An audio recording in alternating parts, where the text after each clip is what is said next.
Back in the living room, I set the tray down with a slightly unsteady hand, hoping no one noticed the lingering flush on my cheeks. My son, oblivious as ever, was already deep into a story with his other friend, Ben, laughing loudly over some shared college memory. Aaron, however, remained beside me, his presence both magnetic and unsettling. He seemed relaxed, but I couldn't shake the feeling that he was watching me, studying me in a way that was anything but casual. I busied myself with the snacks, trying to focus on anything other than the awareness prickling my skin. Yet, every time I glanced his way, he was already looking at me, a quiet intensity in his eyes that made me feel exposed, vulnerable in ways I hadn't felt in years. I couldn't help but wonder if he sensed it, this quiet ache I'd carried for so long, hidden beneath the layers of my marriage and the routines of family life. It was almost as if he saw straight through the polite smile I wore, as though he knew the secrets I hadn't even admitted to myself. "So, what do you do to pass the time around here, Mrs. Clark?" he asked, his voice low, just enough to keep the conversation between us. "Oh, you know the usual," I replied, trying to keep things light. "I stay busy around the house, cook, read a bit. It's not exactly thrilling, but it's nice." His gaze lingered on me, a flicker of amusement in his eyes. "Seems like there's more to you than that." I glanced away, feeling the warmth of his gaze and the gentle press of his words, each one weighted with meaning. "Sometimes simple is best," I murmured, hoping he'd let it go. But he only smiled, leaning in just slightly, his voice a conspiratorial whisper. "I don't buy it. You don't strike me as the simple type." I laughed, a nervous sound that felt foreign on my lips. "You're awfully observant, aren't you?" He shrugged, his smile widening. "Just good at reading people, I guess." A moment of silence stretched between us, charged and heavy. I glanced toward my son, but he and Ben were thoroughly engrossed in a discussion about a recent game, paying no attention to the subtle undercurrents flowing between Aaron and me. "Besides," he added, his voice softer now, "I think a woman like you deserves a little excitement, maybe something out of the ordinary." I felt my pulse quicken, a rush of warmth spreading through me, as I struggled to maintain my composure. It was a harmless comment, I told myself, just a bit of friendly banter. But there was something deeper beneath his words, a barely concealed invitation that made my heart beat faster. "You're awfully bold, aren't you?" I replied, trying to keep my tone casual. His eyes sparkled with mischief. "Only with the right company." The intensity of his gaze felt like a challenge, daring me to respond, to step out of the safe confines I'd built around myself. But just as I opened my mouth to say something, my son looked up, flashing me a warm, oblivious smile. "Hey, Mom," he called out, "Aaron was just telling us about his trip to Italy last summer. You should hear some of the stories. This guy's practically a world traveler." I tore my gaze from Aaron, grateful for the interruption, and forced a smile. "Oh, I'd love to hear about it." Aaron leaned back, looking perfectly at ease, as he launched into a story about a wild night in Rome, weaving in details that painted him as adventurous, spontaneous, a stark contrast to the quiet stability of my own life. As he spoke, I found myself captivated, not just by his words but by the way he carried himself, the ease with which he held everyone's attention. It reminded me of a younger version of myself, a version I'd buried under years of marriage and motherhood. Listening to him, I felt an unfamiliar yearning stir within me, a longing for something I couldn't quite define, something that felt dangerously close to desire. He glanced my way mid-story, a small, knowing smile tugging at his lips, as if he could read the thoughts flitting through my mind. I looked away quickly, embarrassed at the thought that he might sense the effect he was having on me.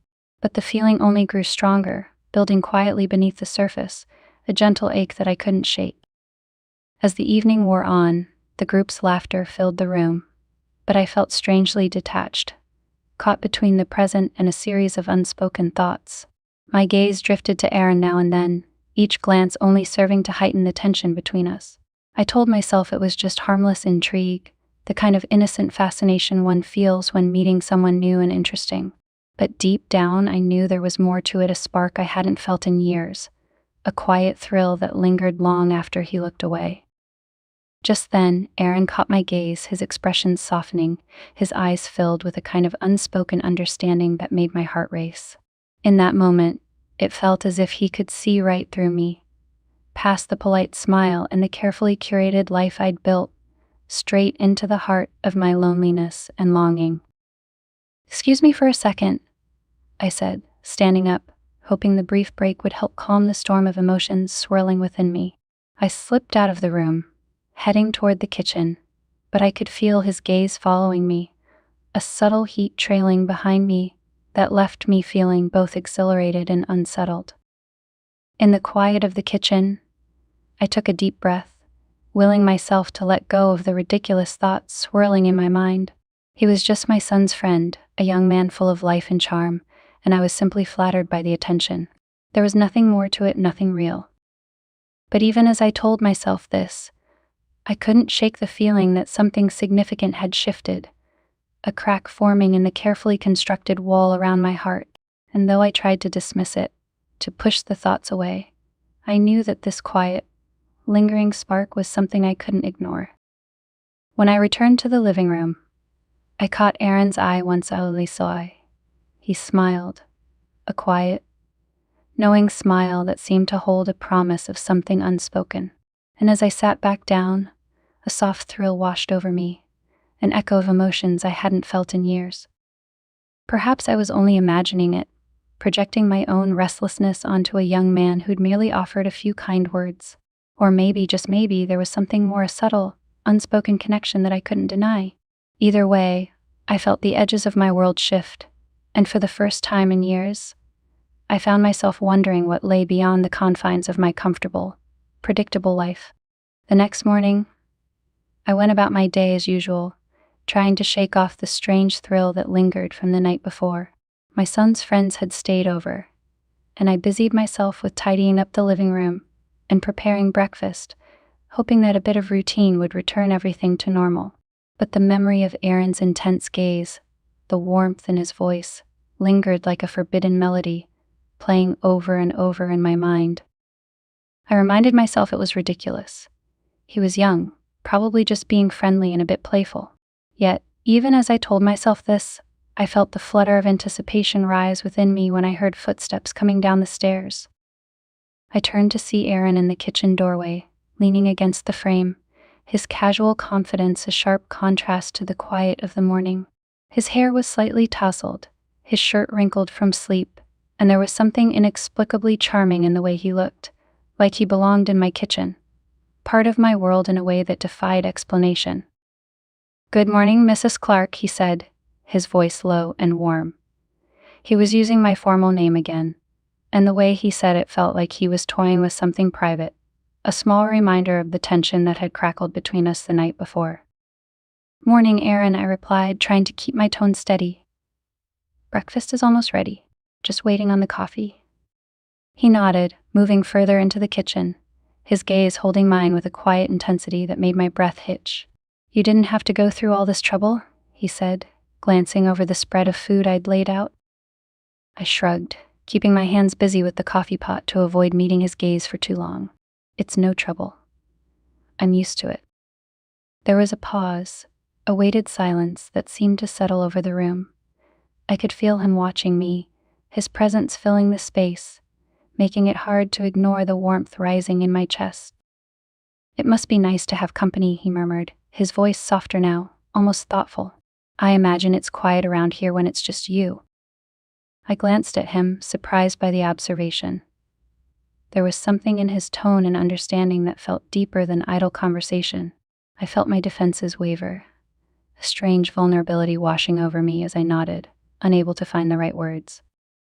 "It's nice to have a full house every now and then," I said finally, hoping to keep the conversation light. But he didn't look away, his gaze steady, probing. "I think you deserve more than just every now and then, Mrs. Clark." My heart skipped, a rush of heat flooding my cheeks. It was a simple comment, innocent enough on the surface, but the way he said it, the way his eyes lingered on me, made it feel loaded with meaning. I opened my mouth to respond, to deflect, but before I could speak, he moved closer, his voice dropping to a whisper. Bend over fast before he gets here, he murmured, his tone a playful tease but with an undercurrent that sent a thrill through me. For a split second, I froze, caught off guard by the boldness of his words. There was a flirtatious sparkle in his eyes, a silent challenge daring me to react. It was a moment suspended in time, filled with a tension I hadn't felt in years. My rational mind told me to laugh it off, to brush it aside, but a deeper part of me, the part that craved attention, excitement, felt tempted to lean into the moment, to see where it would lead. Instead, I let out a shaky laugh, trying to keep my tone light. "You're quite the charmer, aren't you?" He smirked, leaning back slightly, but his gaze remained intense, unwavering, only with the right people. There it was again, that boldness, the quiet confidence that made it hard to look away. I felt a strange thrill, a spark that I hadn't felt in years, and though I knew it was wrong, I couldn't bring myself to ignore it. "Aaron, I think you'd better behave yourself," I said, my tone playful but carrying a hint of seriousness. He raised his hands in mock surrender, but his smirk told me he wasn't entirely backing down. "Just trying to make the morning a little more interesting, Mrs. Clark." My son walked in at that moment, yawning and oblivious to the charged moment he had interrupted. I busied myself with pouring the coffee, trying to calm the storm of emotions swirling within me. But even as I handed out mugs and plates, I felt the weight of Aaron's gaze on me, a subtle reminder of the tension that now hung between us, hidden beneath the surface. As we sat down to breakfast, the conversation flowed easily between my son and his friends, laughter filling the room, and yet I felt detached, my mind still reeling from Aaron's words. Every now and then, I'd catch him glancing my way, his eyes holding a mischievous glint that sent a shiver down my spine. He was careful, subtle, but the unspoken understanding between us was clear. He was testing the boundaries, daring me to respond, to step over the line. And as much as I wanted to brush it off, to pretend it was just a harmless flirtation, I felt something awaken within me, a quiet thrill, a desire that I hadn't acknowledged in years. It was terrifying and exhilarating, a reminder of a part of myself I had buried beneath layers of routine and responsibility. When breakfast was over, my son and his friend Ben left to grab something from the car, leaving me alone with Aaron once again.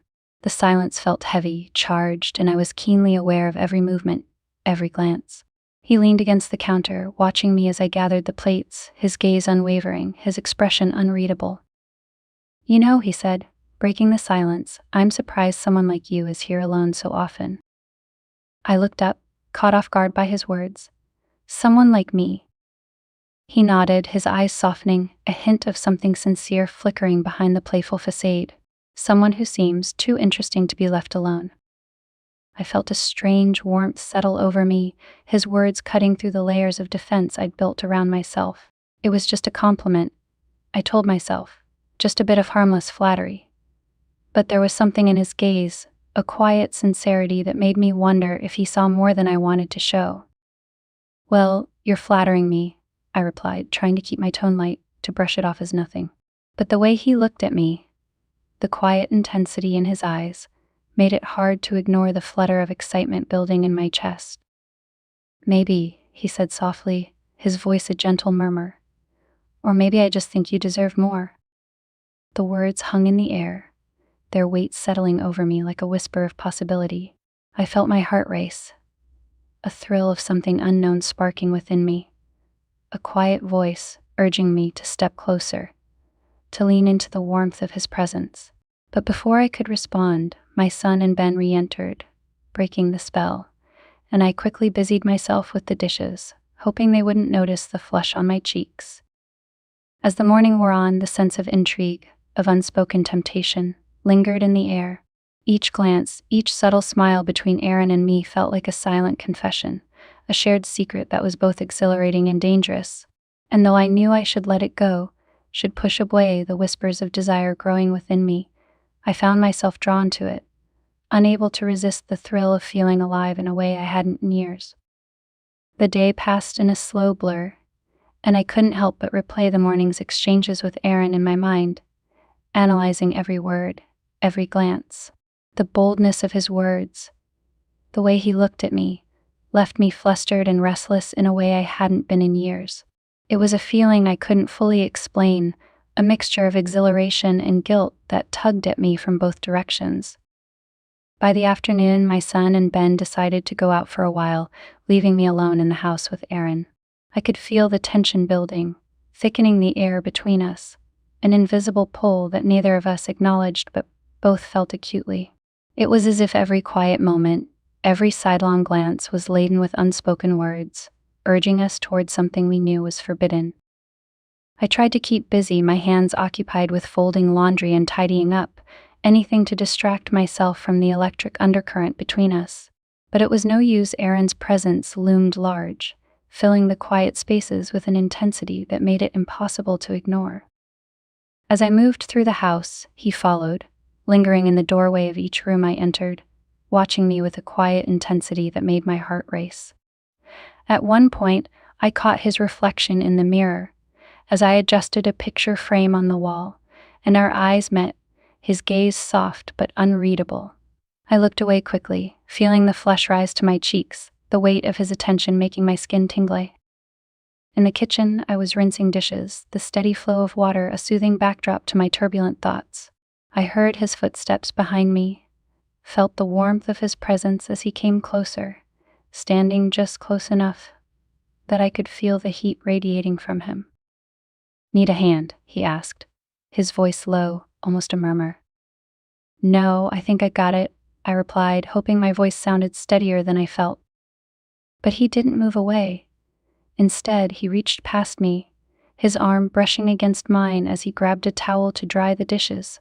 His touch was light, almost incidental, but it sent a jolt through me, making me feel hyper-aware of every inch between us. I swallowed hard, focusing on the dishes, trying to ignore the warmth pooling in my stomach. But his presence was impossible to ignore. The quiet weight of his gaze, a constant reminder of the unspoken tension building between us. You don't have to be so formal around me," he said after a moment, his voice soft but carrying an edge that hinted at something deeper. "You can call me Aaron." I glanced at him, feeling a flicker of amusement despite myself. "And you don't have to call me Mrs. Clark," I replied, feeling a bit bolder than usual. "You can call me Lisa." His smile was slow, a quiet acknowledgement of the subtle shift between us. "All right, Lisa," he murmured, his voice wrapping around my name in a way that felt intimate, almost like a caress. The silence stretched, charged and heavy, as we stood side by side in the small kitchen. I could feel the quickening beat of my heart, the pulse thrumming in my veins, and I knew I should step away, put some distance between us. But instead, I stayed rooted in place, caught in the magnetic pull of his presence, unable to resist the quiet thrill that tingled beneath my skin. Finally, he broke the silence, his voice a gentle murmur that felt like a whisper meant only for me. It's been a long time since I met someone who caught my attention like this." The words were simple, but the weight behind them left me breathless. I looked up, meeting his gaze, and the intensity in his eyes made my heart stutter. I could see the sincerity there, the unspoken desire that simmered beneath the surface, and for a moment, I felt a strange sense of liberation, a permission to feel, to want, even if just for a fleeting moment. I started, but the words caught in my throat, tangled in the storm of emotions swirling within me. He stepped closer, close enough that I could feel the warmth of his breath against my skin. His hand brushed against mine, a feather-light touch that felt both innocent and dangerously intimate. My heart raced, and I knew I should pull away, remind him and myself that this was a line we couldn't cross. But instead, I stayed, letting the tension build, allowing myself to feel the thrill of this forbidden connection. "You don't have to say anything," he murmured, his voice barely a whisper. I thought you should know." The vulnerability in his tone, the quiet sincerity, made my heart ache. For a moment, I let myself imagine what it would be like to give in to the pull, to surrender to the intensity of his gaze, the warmth of his touch. But reality quickly pulled me back, the weight of my responsibilities, my marriage, reminding me of the consequences that would follow. I took a deep breath, forcing myself to step back, putting a few inches of space between us. Aaron, we can't. He nodded, his expression softening, a hint of regret flickering in his eyes. I know. I didn't mean to make you uncomfortable. But even as he said the words, I could see the reluctance in his gaze, the unspoken desire that lingered between us like a promise left unfulfilled.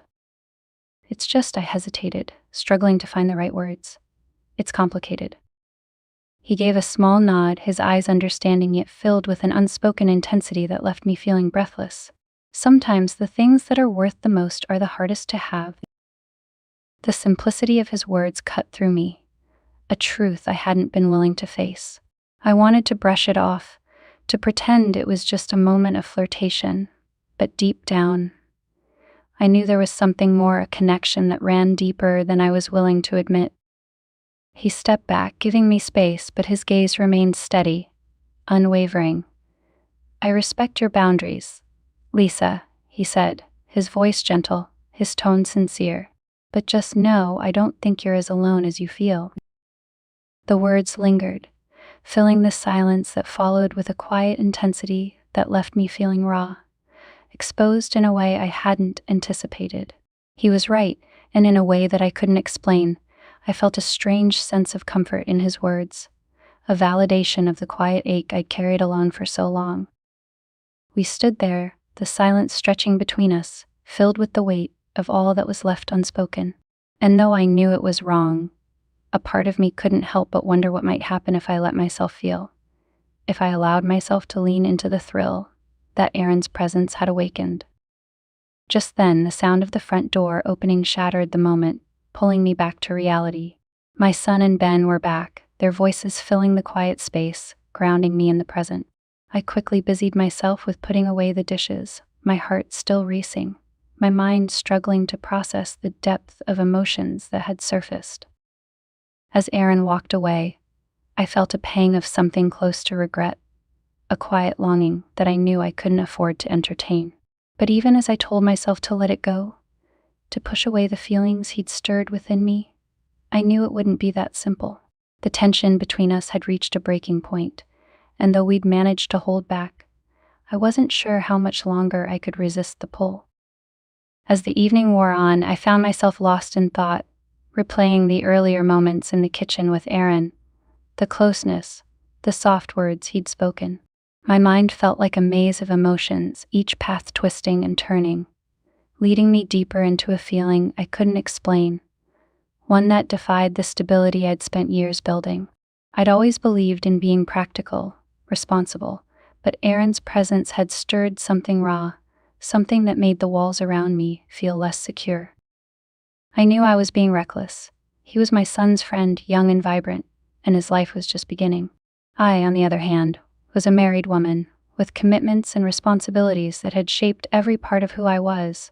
I told myself it was nothing more than a passing fascination, a fleeting thrill born of loneliness. But even as I tried to rationalize it, I couldn't shake the warmth of his touch, the look in his eyes that made me feel both exposed and alive. The weight of my thoughts pressed down on me as I prepared dinner, my hands moving automatically through the familiar motions of chopping vegetables and stirring pots. The quiet of the kitchen felt stifling, and I struggled to push away the conflicting emotions stirring within me. But even as I reminded myself of the reasons I couldn't cross this line, a part of me kept wondering, what would it feel like to let go? Just once. As I set the table, I heard footsteps behind me, the soft creak of the floorboard that I'd learned to recognize. I turned, half expecting to see my son, but it was Aaron, standing there with a look that was both cautious and intent, his eyes searching mine as if looking for an answer I wasn't sure I could give. "Need any help?" he asked, his voice quiet, his tone careful. I hesitated, feeling the familiar rush of warmth that his presence seemed to bring. "No, I think I've got it under control," I replied, trying to keep my voice steady, but I knew he could see the tension in my gaze, the way my hands trembled slightly as I arranged the dishes. He stepped closer, his eyes filled with a quiet understanding. "You look like you have a lot on your mind." His words struck a chord, the honesty in his tone piercing through the walls I'd put up. I opened my mouth to respond, to brush it off as nothing, but the words wouldn't come. Instead, I found myself caught in his gaze, unable to look away, the silence between us thick and heavy with everything we hadn't said. "Maybe I do," I murmured finally, the words barely more than a whisper. He nodded, his expression softening, a hint of empathy in his gaze that made my heart ache. "I get it. Sometimes life, it feels heavier than it should." I swallowed, feeling the weight of his words, the quiet understanding that seemed to reach deeper than I wanted to admit. He had seen through me, glimpsed the cracks in my carefully constructed life. And instead of judging, he simply offered a silent acknowledgement, a shared understanding that felt both comforting and dangerous. Just as I felt myself slipping further into the moment, the sound of footsteps echoed from the hallway, and I pulled back, startled. My son entered the room, his face lighting up with a casual smile as he took in the scene, oblivious to the charged atmosphere lingering between Aaron and me. "Dinner smells amazing, Mom," he said, taking his seat at the table, completely unaware of the turmoil boiling beneath the surface. I forced a smile, moving to serve the food, hoping that the simple act of eating together would bring a sense of normalcy. But even as we sat down, I could feel Aaron's gaze on me, a quiet intensity that lingered, making my skin prickle with awareness. I focused on the conversation, trying to distract myself, but every time I glanced his way, I saw the unspoken promise in his eyes, a gentle reminder of the line we'd almost crossed. The rest of the evening passed in a blur, the normal rhythms of family dinner a stark contrast to the storm swirling within me. When the meal was over, I busied myself with clearing the table, feeling an overwhelming need to escape, to find a quiet space where I could gather my thoughts. Aaron stayed behind to help with the dishes, his presence a constant reminder of the fragile line we'd been toeing. I could feel the tension between us, the quiet intensity that had only grown with each shared glance, each unspoken word. And though I knew I should tell him to leave, to give myself space to regain control, I couldn't bring myself to let him go. As I loaded the last of the dishes into the sink, Aaron moved closer, his gaze lingering on me in a way that made my pulse quicken. I felt trapped between the magnetic pull of his presence and the weight of my own fears, my own guilt, each emotion battling for dominance within me. "Lisa," he murmured, his voice soft, filled with a vulnerability that made my heart ache. "I don't want to make things complicated, but I can't ignore this, whatever it is between us." The honesty in his tone, the quiet longing in his eyes, made it impossible to deny the pull between us. I opened my mouth to respond, to find some way to dismiss his words, but the truth was already laid bare, too clear to ignore. "Aaron, I started, my voice trailing off as I searched for the right words. But before I could say more, I heard footsteps approaching, and I turned just in time to see my son standing in the doorway, his expression casual, blissfully unaware of the charged moment he had walked in on. "Hey, Mom," he said, his tone light. "Thanks for dinner. I think we're going to watch a movie now." I nodded, forcing a smile, relief and regret flooding through me in equal measure. "Of course, honey. Enjoy your movie." He smiled and left the room, leaving me alone with Aaron once more, the tension between us thickening with every second. I could see the flicker of frustration in his gaze, the unspoken words lingering between us, waiting to be acknowledged. "You should go join them," I said finally, my voice barely more than a whisper. He nodded, his gaze lingering on me, a mix of longing and resignation in his eyes. "Yeah, I guess I should." He left the kitchen, leaving me standing alone, the silence pressing down on me like a weight. I leaned against the counter, my heart pounding, my mind racing with a whirlwind of emotions I couldn't begin to sort out. In that moment, I realized just how close I'd come to crossing a line I couldn't take back. The attraction, the thrill of his attention, had almost driven me to act on feelings I hadn't even known I was capable of. And though I'd managed to hold back the temptation, the pull between us was undeniable, a quiet, insistent voice urging me to step outside the boundaries I'd set for myself. But as I stood there, alone in the dimly lit kitchen, the weight of my choices settled over me, a reminder of all I stood to lose. This flirtation, this connection, was a beautiful, dangerous thing, one that could unravel everything I'd worked so hard to build. And yet, Even as I told myself to let it go, to forget the longing in Aaron's gaze, I knew it wouldn't be that simple. He had stirred something within me, a desire that refused to be silenced, a quiet ache that lingered long after he'd walked away. The line had been drawn, but I couldn't ignore the part of me that yearned to step over it, to feel alive in a way I hadn't in years. And as the evening stretched on, the silence of the house pressing in around me, I knew that this was far from over. The temptation, the thrill of the forbidden, had taken root, and no matter how much I tried to resist, I wasn't sure I could ever truly let it go. The next morning, I awoke with a strange heaviness in my chest, the weight of my thoughts from the night before pressing down on me like an invisible burden. I went through my morning routine, almost on autopilot, hoping the familiar rhythm would ground me, distract me from the restless ache Aaron had stirred within me. But no amount of coffee or chores could silence the echoes of his voice, the intensity in his gaze, the way he'd looked at me as though I were the only person in the world. After breakfast, my son and Ben decided to go out for a bit, leaving Aaron behind to gather his things. The knowledge that we were alone, even if only for a few moments, made my heart race, my nerves thrumming with a mixture of anticipation and dread. I told myself it was nothing, that we would just exchange polite goodbyes. But as I moved about the kitchen, I could feel his presence, a quiet but powerful reminder of everything that had gone unsaid between us. I tried to busy myself, scrubbing the countertops with unnecessary vigor, but I was painfully aware of the silence, the tension building in the air as he entered the kitchen. "You're up early," he said, his voice soft, casual, as though nothing had happened. But the way he looked at me, steady, intent, told a different story. I shrugged, hoping to mask the nerves bubbling within me. Just wanted to get an early start. He nodded, watching me with a quiet intensity that made my skin prickle. "Listen, about last night, I didn't mean to make things uncomfortable for you." His words hung in the air, a quiet acknowledgement of the line we'd almost crossed, the unspoken desires that had simmered between us.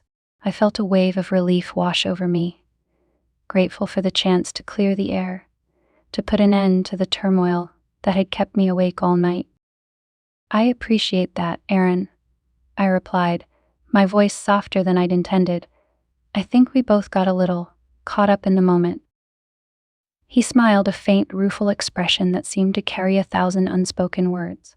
He paused, searching for the right words. "I haven't met someone who made me feel the way you do."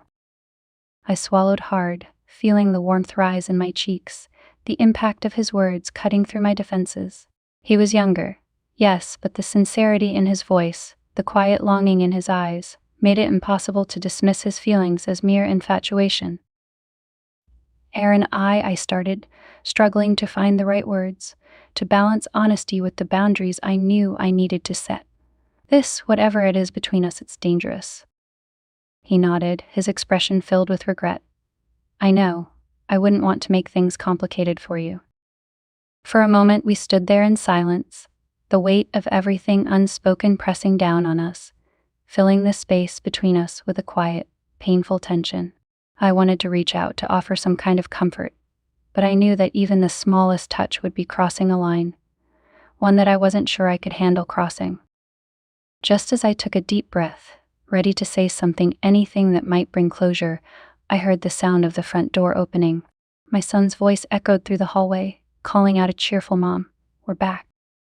The sudden interruption made my heart skip, a jolt of adrenaline shooting through me as I stepped back, putting a careful distance between us. I could feel my son's footsteps approaching, each one a reminder of the consequences, of the reality that lay just outside the safe little bubble that had surrounded us. Aaron, quick to react, moved to the sink, casually turning on the tap as though he'd been helping with the dishes. My son walked into the kitchen moments later, oblivious to the tension that lingered in the air. "Oh, hey, Aaron," he said, giving his friend a warm smile. "Thanks for helping my mom out." "No problem," Aaron replied smoothly, glancing my way with a small, almost imperceptible nod. "Just trying to earn my keep?" The moment passed, and my son continued talking, sharing the details of his morning with the ease of someone blissfully unaware of the quiet storm that had nearly broken loose. I tried to focus on his words, nodding along and responding where appropriate, but my mind kept drifting back to the charged moment I just shared with Aaron, the intensity of his gaze, the weight of his words. Once my son and his friends left the kitchen, I leaned against the counter, feeling the overwhelming rush of relief mixed with regret. The close call had jolted me back to reality, a stark reminder of everything I had to lose, the family I'd worked so hard to build, the trust that lay at the foundation of my marriage. The temptation, the thrill of Aaron's attention, was a beautiful, dangerous thing, one that could unravel everything I held dear. But even as I told myself to let it go, to forget the forbidden connection that had sparked between us, I knew it wouldn't be that simple. Aaron had awakened something within me, a desire I hadn't allowed myself to feel in years, a reminder of the part of myself I'd buried beneath the weight of routine and responsibility. I took a deep breath, forcing myself to refocus, to remind myself of the life I'd chosen, the boundaries I needed to uphold. But the ache lingered, a quiet, persistent voice that whispered of what might have been, of the passion that lay just beyond the boundaries I'd set for myself. As the day wore on, I went through the motions, determined to hold on to the stability I'd fought so hard to build. But the memory of Aaron's gaze, the intensity in his voice, lingered like a ghost, haunting the quiet moments, filling the empty spaces with a quiet longing I couldn't shake. And as night fell, the silence of the house pressing in around me, I knew that no matter how hard I tried to push it away, the memory of our connection would linger, a quiet reminder of the choices I'd made and the desires I'd left unfulfilled.